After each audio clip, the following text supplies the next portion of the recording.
എന്തായാലും ഏട്ടൻ ഇതൊരു സർപ്രൈസ് ആയിരിക്കും. നിന്റെ പഠിത്തം കഴിയാതെ എനിക്ക് വല്ലതും പറയാൻ പറ്റുമോ? ഏട്ടൻ നീ എന്ന് വെച്ചാൽ ജീവന.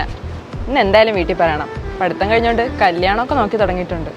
ഇനി പറയണം. ഇനി പറയാതിരുന്ന എനിക്ക് പറ്റാം. ശരിയടാ, എത്തിയിട്ട് വിളിക്കാം. എനിക്ക് ഇവിടെ അടുത്ത ഷോപ്പിലൊന്ന് കയറണം. എടാ, ഏട്ടൻ വന്നിട്ടുണ്ട്. നീ കോള് കട്ട് ചെയ്യണ്ട. ഞാൻ കാര്യം പറയാൻ പോവാം. മ്യൂട്ടാക്കി പോ.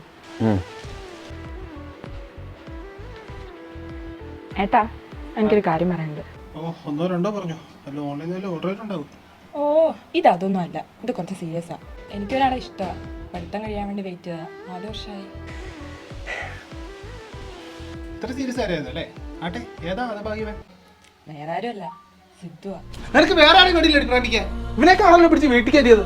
സിദ്ധു ഏട്ടന്റെ ബെസ്റ്റ് ഫ്രണ്ട് അല്ലേ? അതുകൊണ്ട് തന്നെയാടി പറഞ്ഞു. എന്തായാലും എനിക്ക് അറിയാവുന്നതോടെ നിനക്ക് അറിയത്തില്ലല്ലോ. എത്ര നാളുണ്ടോ എന്റെ കൂടെ അടക്കണം. ഞാൻ ആയതുകൊണ്ട് മാത്രം നശിച്ചില്ല. കള്ളും കഞ്ചാവായിട്ട് അടക്കുന്ന അവൻ എങ്ങനെ ഞാൻ നിന്നെ പിടിച്ചു കൊടുക്കുന്ന? എനിക്ക് ആ